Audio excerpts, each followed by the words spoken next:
was up here, and it's not going anywhere, right? Even if there's quite a bit of heat, it's not going anywhere. There's no way to get the iron out until there's like a lot of heat. Then the iron goes flying out. And it's not in there anymore, and it falls down. And that can absolutely happen without biology. But you need heat. Heat is the thing that's shaking the cup. It's getting the iron out and then to a lower energy state. And what has happened inside of these spots is that the sulfur and the iron seem to have spontaneously jumped out of the cup. So you have to ask, how did they get out of the cup? How did they get out of their very stable but higher energy configuration to a second stable, lower energy spot? They check and they look, and everything else around about this environment says this was not a hot place. The chemicals also didn't like form somewhere else and then get deposited there. These chemicals formed where they are. I mean, you can tell that just by looking at it. They're not mixed in. It's like something happened and it spread out. But the thing is, when the iron falls out, that creates energy, and that energy can be released in a number of different ways.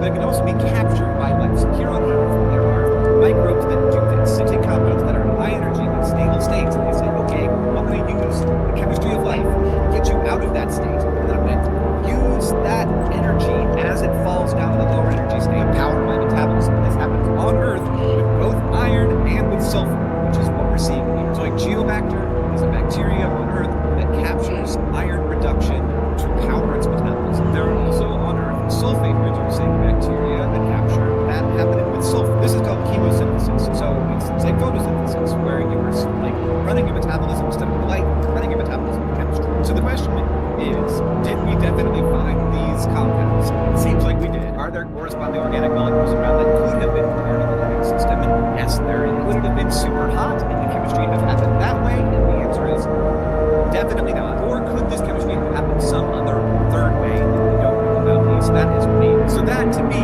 as a person who knows the basics of biochemistry, is super exciting. Like, that's all right.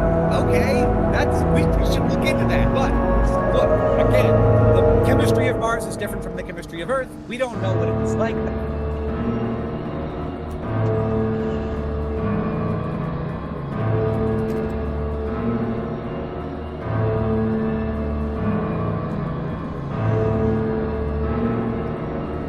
First time I ever seen serious racism with my own eyes in Japan was when the pandemic started and Japan closed its borders. About a week after the state of emergency was declared in Osaka, I saw notes taped to a few doors in my apartment building, which has a lot of foreigners living in it, but also Japanese people too. The notes basically said, go back to your country, Korean, but using a slur towards Koreans, and go back to your country, Corona person. This meant that someone in our building knew which rooms had Koreans or other foreign residents, so whoever put the notes up had their eyes on certain foreigners in this building. I emailed the apartment's building management, explaining the situation, and got a reply back a few days later asking which doors had the papers on them, since they wanted to remove them. But obviously, the people living in those rooms had already taken the papers off by then. So I decided to write my own passive-aggressive note and put it up on the first floor of our apartment building, saying that anyone can transmit the coronavirus regardless of nationality, and that the people in this building include Koreans, Chinese, Vietnamese, and they both moved out not long after it happened. The first time I ever seen serious racism was my own eyes in Japan. So why do you keep shaving? Keep leaving! I haven't showered yet. There's no way I'll get to sleep in 5 minutes. It'll be half hour tops.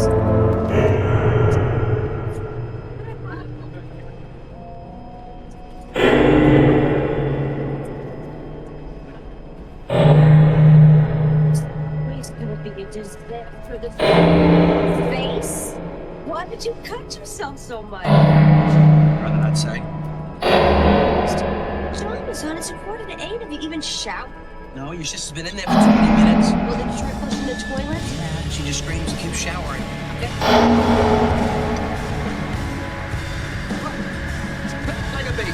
I'm 75 years old and I still wake up when I sleep.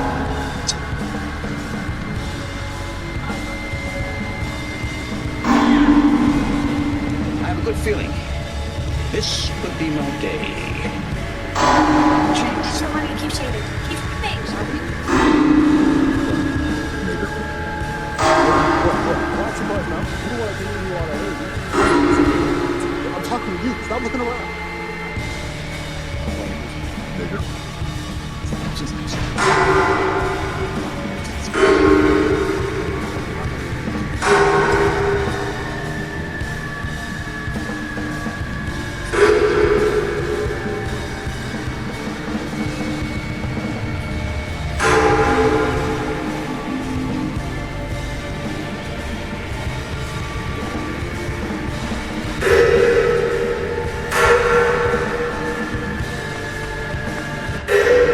Oh my god!